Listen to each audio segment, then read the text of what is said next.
Welcome everyone to the Portsmouth Public Library's local history event, Water Has a Memory, Advocate, Adapt, and Educate with Rodney Rowland from Strawbery Banke Museum. My name is Katie Chkowski and I'm the Special Collections Librarian at the Portsmouth Public Library in New Hampshire. And I'm joined tonight by my colleagues, Polina Vasiliev, the Special Collections Assistant, as well as Nicole Luongo-Cloutier, who is the Supervisor of Special Collections and Reference. Tonight, we're presenting from the Portsmouth Public Library in the City of Portsmouth, New Hampshire, on the homelands of the Abenaki people who have ongoing cultural and spiritual connections to this area. According to tribal oral tradition, Abenaki people have lived in the place now called New Hampshire for more than 12,000 years, since before tribal memory. The Abenaki are part of a larger group of indigenous people who call themselves Wabanaki, or people of the dawn, and form one of many communities connected by a common language family. Here at the Portsmouth Public Library, we are committed to acknowledging and honoring the human history tied to this land. This event will last until 8:30, and we plan to be respectful of your time. If you have any questions about our library services or programs, please put them in the chat, and Nicole, Polina, or myself will try to answer them. If you have any questions for our presenter, please put those also in the chat, and we'll share them with Rodney at the end of his talk. Before we start, there are a couple upcoming library programs that might be of interest to you. So tonight's event is part of our local history series, and the next installment of the series will be on Tuesday, January 25th, when we'll be joined by local historian and author Glenn Knobloch, who will present stories from his latest book, Women of Granite, The Hidden Lives of New Hampshire Women as Seen in the Cemetery. And again, that talk is on Tuesday, January 25th at 7 p.m., and it will be on Zoom, and we'll share the link in the chat where you can register. We also invite you to join us on Zoom on Tuesday, January 11th at 7 p.m. for An American Quilt, Unfolding a Story of Family and Slavery. This is also a book talk. It's going to be given by Dr. Rachel May, who will examine slavery from the South up to our area here in New England. This talk also requires registration, and we will share that link as well. And we love hearing from you about what you'd like to see at the library, so we'll share an online event feedback form in the chat. If you fill it out, you'll not only help the library, but you'll also be entered to win a Portsmouth Public Library tote bag. And the bag must be picked up in person at the library, so this contest is only open to those who can travel to Portsmouth. And I believe that's it for library news. So let me introduce you to tonight's speaker, Rodney Rowland. So Rodney Rowland first joined Strawbery Banke Museum, the living history museum in downtown Portsmouth, as a volunteer in 1976 before joining the staff in 1990. His involvement has always focused on the preservation and long-term sustainability of this important historic site. As the Director of Facilities and Environmental Sustainability, he is currently responsible for the 37 buildings on the 9-acre site, overseeing the facilities, restoration, and landscape departments. Rowland also serves as project manager for the museum's ventures, including those that extend beyond the museum's property. But that impacts the future of the museum and engage visitors to the site. One such project, ongoing since 2013, has paired Strawbery Banke with the City of Portsmouth and explores how predicted sea level rise will affect Portsmouth's built geography. Rodney represents the museum on the local advisory committee for the Historic Resource Study for the City of Portsmouth and has attended the National Keeping History Above Water conferences in 2017 and 2021. He served as co-curator of the 2021 exhibit, Water Has a Memory, Protecting Strawbery Banke Museum and Portsmouth from Sea Level Rise, which is part of a multi-year initiative to study, adapt, and teach about the impacts of sea level rise. And so with that, Rodney, I will hand it over to you. Thank you very much. Appreciate everybody coming online tonight. I'm just going to share my screen.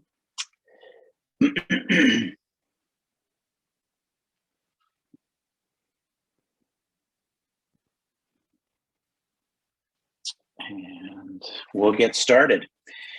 So Strawbery Banke, I don't want to presume that everybody here knows what Strawbery Banke is, but its location is certainly an important part of this conversation that we're going to have this evening. Strawbery Banke is located one block from the banks of the Piscataqua River. In this particular image, which was shot from a drone, you can see Strawbery Banke is in this area right here. We're a 9-acre site. So Strawbery Banke is this area right here. It's a 9-acre site with 37 historic structures. And the important part to notice in this slide is that this large green area right here, which encompasses both Strawberry Bank and what is today Prescott Park, was a tidal inlet known as Puddle Dock. And in fact, you can see the historic reproduction gondola right here at its pier in Prescott Park. So this was used as a center of commerce and was a very nice, safe harbor for the flat bottom barges like gondolas to bring the wares from the larger ships that were in the river. And this was filled in 1903 by the City of Portsmouth. And that's definitely part of the impacts that we're seeing from water. But keep in mind that Strawbery Bank is unique in that these buildings that we own and use to teach history are in their original foundations. So we haven't created this neighborhood, it's always existed. And so these buildings on their original foundations were once on the water. And even though they're 450 feet from the water now, they're definitely in the impact areas, which you'll see shortly. This is a view of the City of Portsmouth on the 1813 map. So to get your bearings, this is Marcy Street right here. Here's Washington Street over here. And this is the Strawbery Bank neighborhood as we know it today. So there's that waterway that I called, that was called Puddle Dock right here. You can see the wharves jutting out into the water. That's where they docked those flat bottom barges.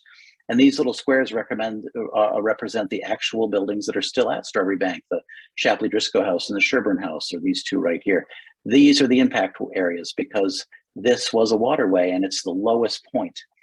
This elevation in the commercial district, the downtown district, and this elevation in the south, what's now called the south end, all that water tends to drain down towards Strawbery Bank at the low point, which was great when it was a tidal inlet because the river could take that water, that stormwater away, but not so great today.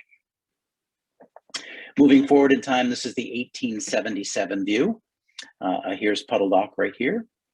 And you can see that the ships were coming and going. This was a very, very busy part. It's one of the reasons this area was first settled because of that access to water. It was one of the reasons that Portsmouth was actually the capital of New Hampshire for a number of years. This was a very busy and important port.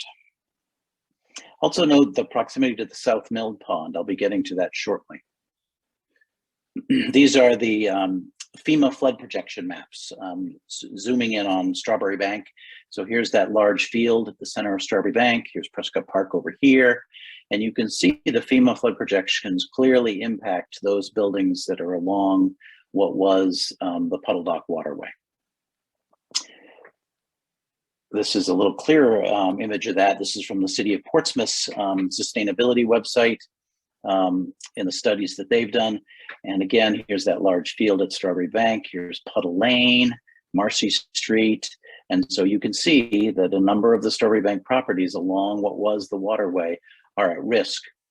It further shows you how that flooding is projected to head toward Pleasant Street, which is right here, and almost connects back to what is the South Mill Pond. That's some of the flooding you can see showing up from the bottom of this picture here.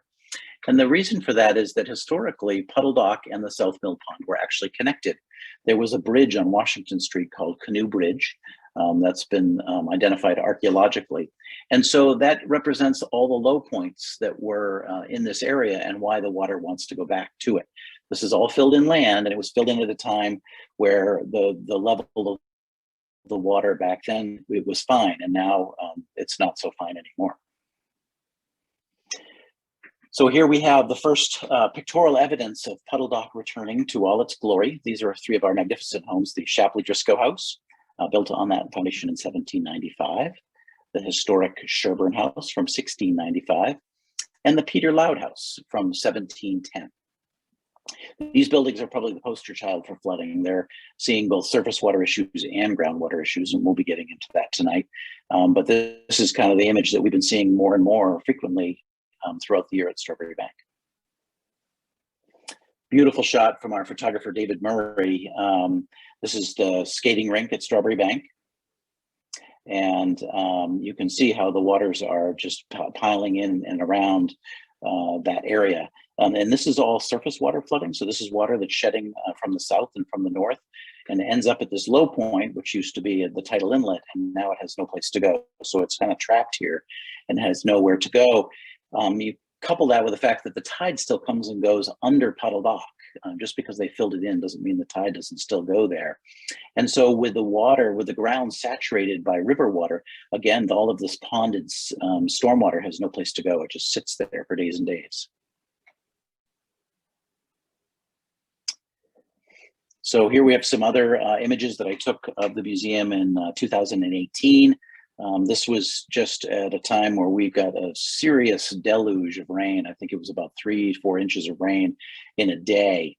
And you can see some of the buildings, how they're being impacted at Strawbery Banke. This is our carpentry shop. It was a stable back in the 1840s. There's about 3 layers of clapboards underwater at this point here. Here's another shot of that over here, encroaching on the Jones house, which is again this shot here. And this water, because of its proximity to the historic houses, obviously impacts the basements more than anything else. So that's a real problem for us, because obviously the basements are an important part of the historic structures. And do note this bulkhead right here. I'll be talking about that later on, but you can see how that's right in the floodplain. Of course, Strawbery Banke isn't unique to flood issues. These are Seacoast, New Hampshire flooding during the great nor'easters of 2018. This one's in Hampton. This is the causeway to the island of Newcastle, and also the common in the island of Newcastle. If people know where the Great Island Common is. This is the picnic area that's underwater right now.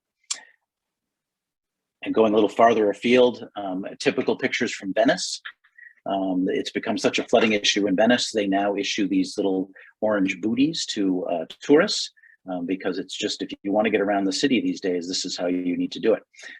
They put down wooden boardwalks, but even those are underwater these days. So this is a global issue, not just a local one. We began this process back in 2012, 2013 by doing some studies of the humidity and water levels in the historic homes along Puddle Lane. We've discovered, obviously, that we've got a lot of water that's entering these buildings at various times, and that the humidity is very high as a result of that. So we decided the next step was to get some sort of evidence of that, that water pumping into the buildings. And so we did a YouTube video. This is the link up here.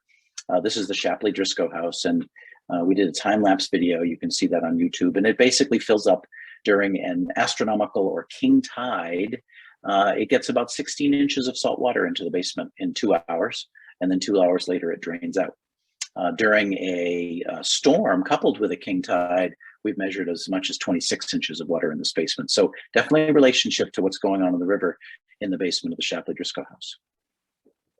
And you can see some of the resulting issues with that water. You've got mold and mildew issues growing on all of the historic structures. Metal columns that are used to support the floor are rusting and corroding. Obviously, standing water. And then this is a picture I took showing feet of water in that basement. This is the tide line after the storm had passed. And again, just some other decay, especially to that support column. And then you can see how the bricks and mortar are starting to erode. Salt water is even more damaging than fresh water. So this is a big problem for Strawbery Banke. Our structures are very old, from as early as 1695, 1795. And so they're already, suffering from age, and this just speeds up the deterioration that we're seeing. I mentioned the humidity. This is a test strip that we did in 2012. You can see the relative humidities for a 6-month period. We're over 80%, 80 to 90% in the basement of the Shapley Driscoll house. And if you know how you feel in high humidity situations, this is bad in many respects. Mold, mildew, insects thrive on wet wood. So we have insect issues. So this is also a very bad situation. And if you have things in your basement and they're susceptible to humidity, like metal piping, furnaces, hot water tanks, their life will be shortened as well. And so it's a definitely attack on infrastructure just as much as it is on the building itself. So we continue to do research. These are a couple of samples of work done for the University of New Hampshire. Climate change, sea level rise, and vulnerability of cultural heritage on coastal New Hampshire. They've been talking about the issues that I'm talking about for years. The City of Portsmouth did a vulnerability assessment trying to identify the most at-risk areas along the Piscataqua River, the South Mill Pond, North Mill Pond. Not surprisingly, Strawbery Banke was certainly in the top probably 3 for at-risk areas. And since Strawbery Banke represents a huge tourist attraction and an economic generator for the city, we also have a number of residents and offices that we rent. It's a really big deal that this infrastructure is at risk. So we begin to do more and more research. I mentioned the time-lapse video that we showed. That's had over 3,000 views on YouTube. We're just starting this next phase, which is to install ground wells in Strawbery Banke. Those will be fitted with sensors that measure salinity, water depth, and temperature. That data will be live streamed back to the University of New Hampshire Geospatial Lab, where they'll be able to capture that information, and we'll be displaying that on a kiosk in our gallery. But it'll basically show us and scientists who work with us how the groundwater is moving under the feet of visitors at Strawbery Banke, and how it is most likely getting into our buildings, and how we can maybe perhaps prevent that going forward. So that's a big step for us. It is hoped that the City of Portsmouth will expand on that and begin to do some of their own ground well studies. That's sort of one of the next priorities in terms of the city's work. The other thing we do is we advocate. Strawbery Banke is a historic site. Many of us, including myself, have a background in historic preservation and working with antiques and the collections at the museum. The thought of dealing with sea level rise and its impacts on how water impacts our properties is not something we specialize in. So we go out and we give presentations like this one, and we ask for help from people who do know about this. And fortunately, there's a huge community of people who specialize in this. And the response to our outreach has been great. We even have a hydrologist who's willing to volunteer his time to study those groundwater sensors once we get those installed. So advocacy has been a huge part for us. It's also obviously connects to us teaching what we learn, so that other community members and other museums who are going to be faced with this will hopefully have a head start on what they need to do. This represents some of our community members. You can see quite a number of partners that we have today, including the University of New Hampshire and of course the City of Portsmouth. These are all people who have reached out to us, or we've reached out to them. These represent funding opportunities for us as well. So this is a tremendous wealth of information and help for us. So in addition to advocating for ourselves, we begin to adapt our buildings to better take on the challenges that come with flooding and with water. This is the way that the basement of Strawbery Banke looked originally, with open sump pumps and wet concrete floors. The problem with this, again, is all that relative humidity that off-gases from this water. So we now install these covered sump bowls, and the drains, there's a perimeter drain around the inside of the basement that drains into the sump and is then pumped out of the house. This again allows the basement to stay relatively dry and make sure that those relative humidities stay below 60%.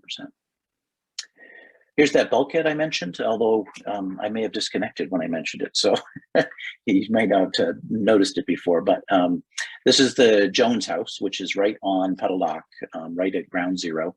And the original bulkhead from 1795, unfortunately, was put in on grade, which made a lot of sense to get things in and out of the basement. You wouldn't want a huge step. But because this is now in the floodplain, that was acting as a huge water flow into the basement. And a few years ago, we lost the furnace and the hot water tank with 17 inches of water. So we made a very simple adaptation to the structure. You can see it right here. We now have a different angle on the bulkhead. We have 12 inches of brick and concrete. That water is allowed to pond in this area, and it cannot enter that area, the bulkhead. And while we had excavated this, we also put in a rubber pond liner against the historic foundation below grade. So even if the water starts to sink into the ground and approach the foundation, it too can't seep through some of the loose stone foundation rocks. That's worked really, really well and probably solved about 90% of the flooding that we saw in this basement. Cleaning out our basements has also been a priority, again, so they can dry out quicker. No more of this look. Instead, we have a nice, clean, poured concrete floor that's very easy to dry out and maintain. A little bit of lost history here. This is the Loud House. This used to be what was called a summer kitchen. It was a hearth, a cooking hearth that they used in the summer times when it was hot because it would be cooler in the basements. That summer kitchen had suffered greatly from years of salt water wicking up the brickwork because it was sitting in mud that was constantly saturated by salt water. So we had to make the decision, in order to save the bricks here and going upward, we needed to stop that wicking action. And so we took out the summer kitchen, we lost that piece of history, and we embedded granite as the foundation for the chimney. We've now saved this part of the history, but we have lost this piece. And I think going forward, you're going to hear about a lot of museums who are making decisions just like that. What are we going to have to lose to save the rest? It's a sad, but I think it's going to be a fact of life. So other adaptations we've done, I mentioned perimeter drains into sump holes. These are those pipes that are coming from around the foundation walls, trying to capture some of that water before it bubbles up. Dehumidification systems, again, trying to make sure that even if water does get into the basement, we can get rid of it and the relative humidity quickly, so we don't have that mold and mildew issues. And then in areas where the water isn't quite as bad, we don't need to do this concrete approach. We can do crushed rock on top of a moisture membrane, a very thick plastic barrier. You can see that right here, a little bit of plastic sticking out. So again, that keeps the water down, it keeps the humidity down, and we can put these structural members, these metal members, onto a concrete block, high and dry and safe from corrosion and deterioration. So as you look around the country, everybody's talking about adaptation and what they need to do to protect their homes. This is a picture from a historic district in Virginia. You can see that they passed some zoning codes that required the historic houses along this river to be raised up. This was part of the FEMA flood regulations. And so they raised this house here. You can see this huge 6-foot elevation, again, on this historic structure as well. This one has remained unchanged. And the problem with this is that all of a sudden your historic district no longer looks historic. Everything's, the scale is completely off, the streetscape has changed. And so as a preservation site, is like Strawbery Banke, where our buildings are on their original foundations, and we teach using the neighborhood and the streetscapes and the historic landscapes, we really don't want to take this approach. We want to try to avoid that. We want to try to make adaptations that are subtle and not visually impactful. So it's, this is what we're trying to avoid. It's interesting to note that this town in Virginia has actually reversed course. They now have changed the zoning code so that historic structures can get an exemption from the FEMA requirements and try other less impactful adaptations to their structures. I thought this was a really great quote from a gentleman in King's College in London. Nature has more time and energy than any government has time or money. I'm sure if any of you turn on the news on a daily basis, you're seeing the results of enormous storms, whether it be hurricanes, nor'easters, the very sad story that's coming out of Kentucky the last few days. These are all incredible weather events that are very difficult to recover from. And so, it's going to be a battle that we're going to be in for a long time. And the question is, how do we change course? I mentioned that sacrifices were probably going to have to be made because of the cost of trying to preserve all of the historic structures that exist in this world. Keep in mind that the oldest parts of, Portsmouth, the oldest parts of New England, the United States, and the world are on bodies of water. That was because the early inhabitants of those areas needed water for both transportation and for a source of food. So those are the areas that are most at risk. And so in a place like England, the National Trust has a number of properties that are on the water. And they have begun a process, actually they've completed a process of evaluating each one and trying to decide what they're going to put their limited resources towards saving. This is one particular example on Brownsea Island, and they've determined that this is not a building that they can afford to save. It's too late. And so if you look at the stages that they're going to take place over the years, they're going to abandon the first floor, the ground floor, which is our first floor. And then they're going to abandon the first floor, which is the second floor over here. And then eventually they're going to leave the building, taking off the roof and the internals and leaving a shell for historical interpretation. So again, these are some of the costs that we're going to pay as we decide what we can save and what we can't save. It's just unfortunately part of the way it's going to be going forward. From the United Nations Intergovernmental Panel on Climate Change from this year, I thought this was a very succinct statement. We need transformational change operating on processes and behaviors at all levels, individual, community, business, institutions, and governments. We must redefine our way of life and consumption. The problem is that humankind has a way of treating the earth for its benefit. And as the population of the planet grows, that impact to the earth grows. And that's the kind of consumption that we need to try to turn around.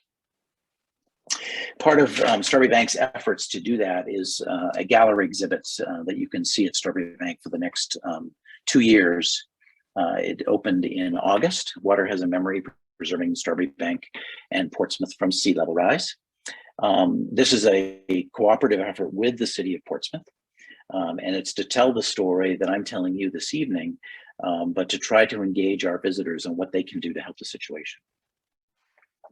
These are images from the gallery at Strawbery Bank.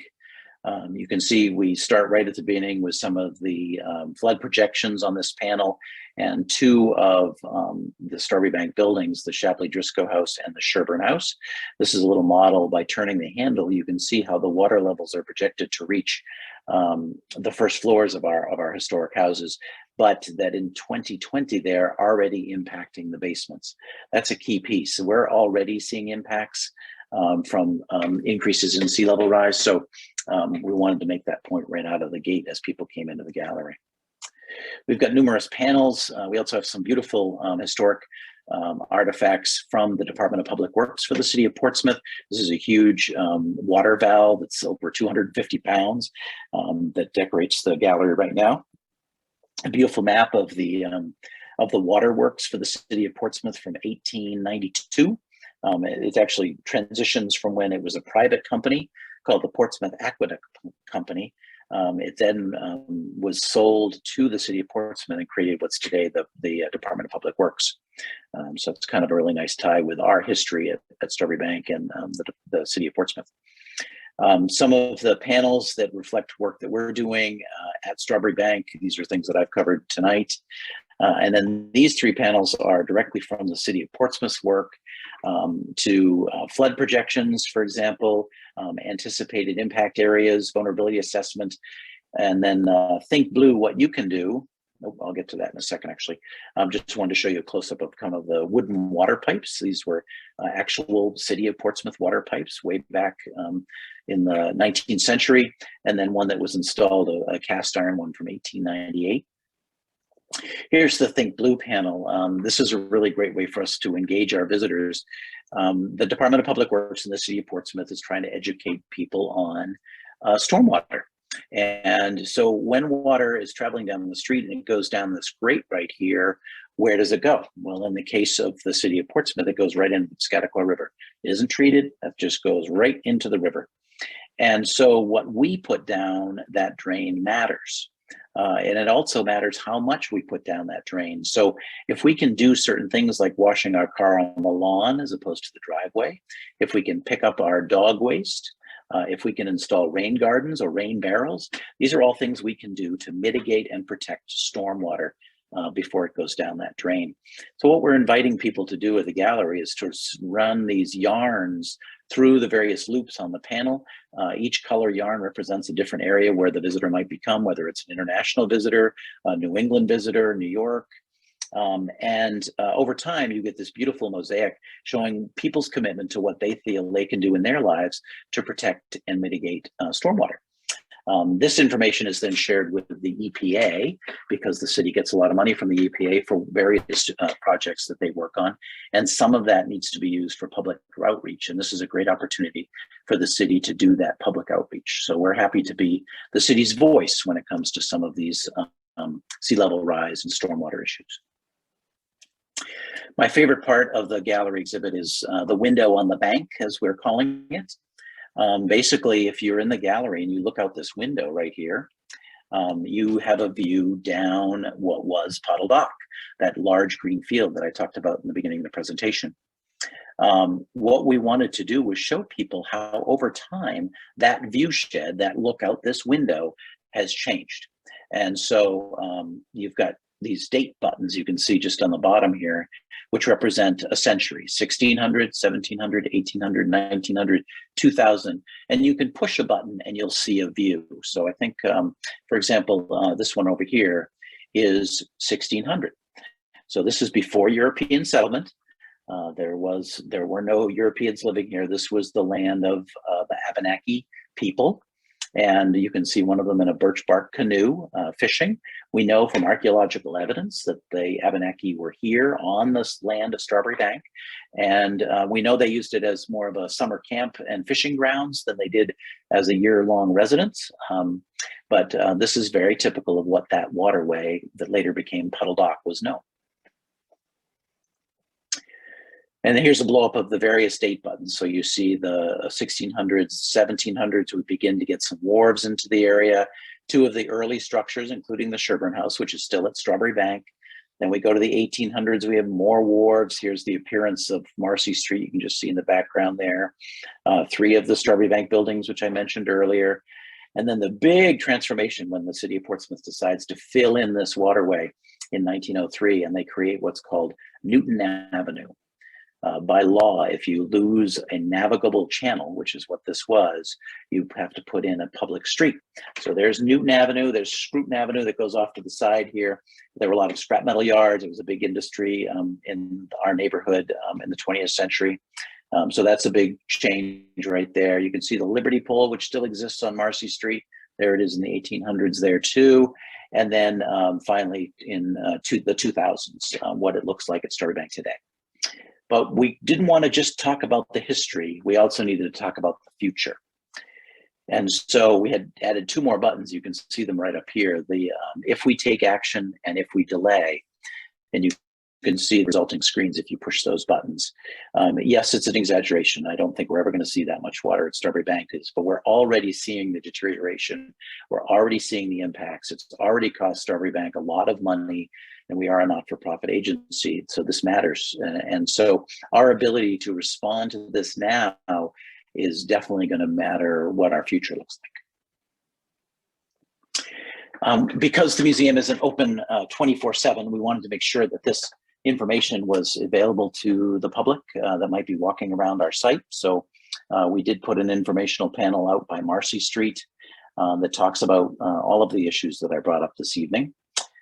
We also partnered with the City of Portsmouth and the Rockingham Planning Commission to install a flood marker interpretation panel on Marcy Street near the Liberty Pole.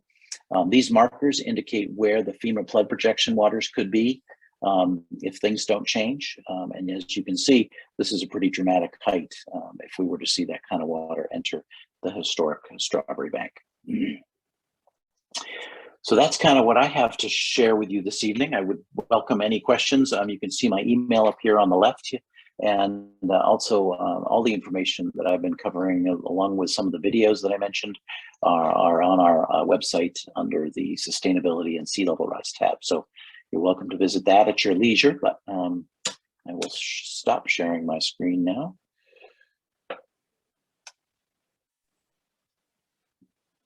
Thank you so much, Rodney. That was a great talk. Great presentation. If you have any questions, you're welcome to put them in the chat, or you can unmute yourself and ask your question out loud.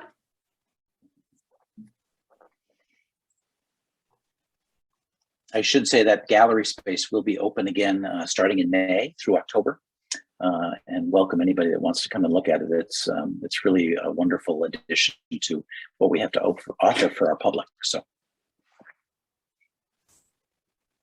if you have a Portsmouth Public Library card, you can come to the reference desk and get a museum pass, and it provides free admission to Strawbery Banke. And that's good. One pass is good for, I think, 4 people. So definitely worth it to take the few minutes and reserve that pass and come pick it up. Karen and Tim have a question. Which building has the gallery? the gallery is in what's called the Carter Collection Center, which is at 65 Washington Street. It's a building that we built in 2008. And it can tell the back of the building, there's a separate entrance for what's called the Roland Gallery.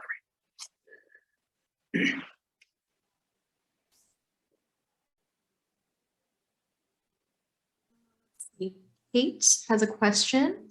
What is being considered for higher levels of flooding? Are you seeing flooding at every king tide now? Yeah, so that's a really great question.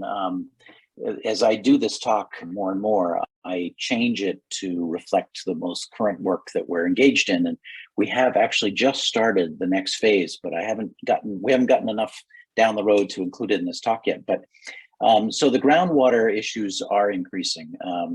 We have a historic perspective in that we have talked to people who lived in some of our buildings back in the 1950s to find out what the basements were like when they actually lived in the buildings. And so it gives us an idea that this issue has gotten worse through time.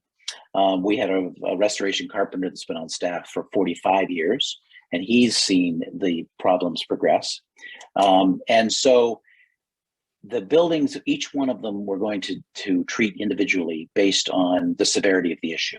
And so when you talk about the Jones house, that was fairly easy to take care of, but the Shapley Driscoll house, which is pretty much right next to Marcy Street, is the one that's seeing these 16 to 26 inches of water. My projection is, and we're working with an engineer right now, that we're likely going to fill the basement in with concrete and use the historic foundation as a veneer so that it will look exactly the same, but there'll be no more water in the basement because there won't be one. So the other part that we're working on is the surface water flooding. We're doing a master plan study with 2 consultants and 3 people from the community. And basically, we're going to do what the city just completed for Prescott Park. We're going to look at what is causing the surface water flooding, where that water is coming from. We know, for example, our large visitor parking lot on Hancock Street is certainly adds to that problem. And so what can we do to mitigate these issues? And the theory is, and this is my theory, we know that the stormwater can't handle water during high tide because it's full of the Piscataqua River. And so if there's a way for us to safely store the surface waters away from our historic structures, we can then wait for the tide to go out, and then that water can go with it. So that's the kind of the premise that we're going to be working on as we do this surface water flooding study. All right. Oh, Kate had a follow-up question. If you fill a basement with cement, how can you tell where the water will go? That's why we're using the engineer, because as you noticed from the images, our historic structures are very close to one another. And the last thing we want to do is divert the water into the next basement. So we've got both a structural engineer and a hydrologist working with us to make sure that one solution doesn't aggravate another. The Sherburne House at Strawbery Banke, which is the second oldest house in Portsmouth, that was built in 1695, has equal issues to its neighbor, the Shapley Driscoll house. And so that's really of concern, is that we make sure that one correction doesn't aggravate the other one. They're both going to need some sort of adaptation. We just might have to do them at the same time. Nicole also has a question. She said, is the surrounding South End neighborhood, and she's referring to the residents, are they involved in mitigation and observation as well? To a certain extent, they have been. One of the last projects that the City of Portsmouth undertook, Peter Britz, who's the head of the sustainability department of the planning department, did a survey of residents in the South End and along the North Mill Pond, both residents and business owners, trying to get a sense for what sort of groundwater impacts they are seeing. It was pretty clear that there was that a lot of people didn't know what was going on in their basements. It's just not a place they spend a lot of time. And that's why the groundwater sensors and groundwater flow study is so important. It gives the city and Strawbery Banke another way of understanding where that water is going, how frequently it's going, and what needs to be done to prevent it from traveling through its current course of action. Most people are really focused on surface flooding, but they now know that groundwater is a big issue, especially when you're talking about streets like Manning Street, where they've already been underwater several times from those big nor'easters we had. So yeah, they have been involved, and I think presentations like this make people start to look at their basements a little bit more. And if you go down there and you feel that damp feeling, it's not a good thing, and it may mean that there's a water issue that you can't necessarily see, but you can feel it. So, Rodney, if a resident on, say, Manning Street noticed their basement was flooding and wanted to, would they just report it to Peter in the planning department, or? Yeah, that'd be great, because one of Peter's next steps is to really understand the groundwater impacts. The vulnerability assessments they've been doing were based just on surface flooding, and that's what most of the content on the website's about. So he really wants to bring it up to date and include groundwater impacts. So yeah, he would love to hear that.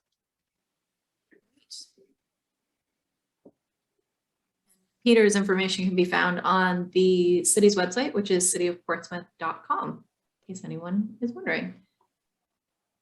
Any other questions for Rodney?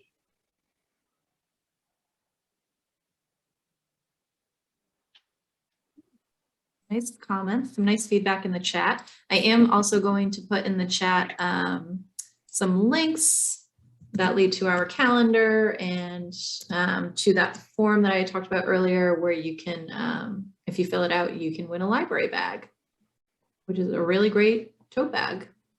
Highly recommend it. If you don't have one already, they're $12 at the library, and they make great Christmas presents. All right. Well, thank you, Rodney. This was a really great talk.